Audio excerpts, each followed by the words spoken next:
ఊర్లో దాదాపు ఎంతమంది కట్టారు?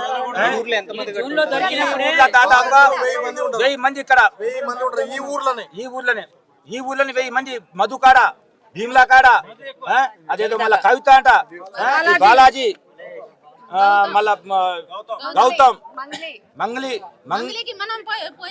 మనకు మిగలేదు కానీ వీళ్ళంతా అదేదో డాన్స్ చేస్తున్న మంగ్లీ అని ఆ డాన్స్ ఆడి పోయి పెట్టింది డబ్బులు సార్ మీరు తీసుకోపోయిన డబ్బులు ఏం చేస్తున్నారు అని చెప్పి బాధితులు అడిగితే ఎవరైతే డబ్బులు ఇస్తున్నారో వాళ్ళేం చెప్తారంటే మేము సినిమాలో పెడుతున్నాము, సినిమాలో రూపాయి పెడితే 20 రూపాయలు వస్తాయని చెప్పి మాకు మబ్బే చెప్తున్నారు వాళ్ళు.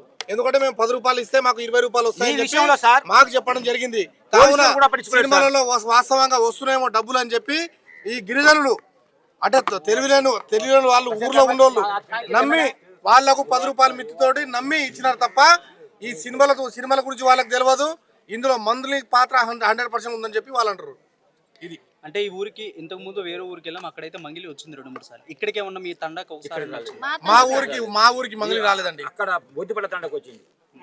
బొద్దిపల్ల వాళ్ళు ఎవరైతే స్కామ్ చేస్తారో ఆ తండకు వచ్చింది. ఈ తండకు రాలేదు. బాలాజీని మధుని అరెస్ట్ చేసి ఎస్పీ ఆఫీస్ పంపించినప్పుడు ఏం చేస్తారు? 3 నెలలు క్లియర్ చేస్తారని వాళ్ళు డాక్యుమెంట్ రాసి ఇచ్చినప్పుడు ఈ విషయంలో ఏ పొలిటికల్ లీడర్ పట్టించుకుంటాడు? మరి వాళ్ళు ఎంత మాట్లాడుకుర్రో, వాళ్ళెంత వాళ్ళ కాడ తీసుకుంటారు. అరే నీ కోర్టు దింకున్నావు, నాకు కోర్టు ఇచ్చాను అనుకో మాట్లాడుకున్నావు.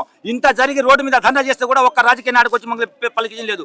సీఎల్ చేస్తే ఏమంటారు? ఎవరు పెట్ట ఉన్నారా మీకు, చేసుకో ధర్నాలు చేసుకోపోరి అని మాట్లాడుతున్నారు. ఇక ఎవరిని పట్టించుకోవాలి మేము?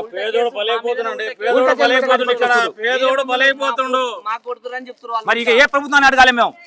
ఎవరిని అడగాలి? బాధ్యులం తెలిసి తెలియక గిరిజనులం ఏదో పెట్టేసినాం, ఏదో వాళ్ళని పట్టుకొచ్చి కొంచెం కొద్దిగా ఇప్పిస్తారేమంటే కూడా ఆశ కూడా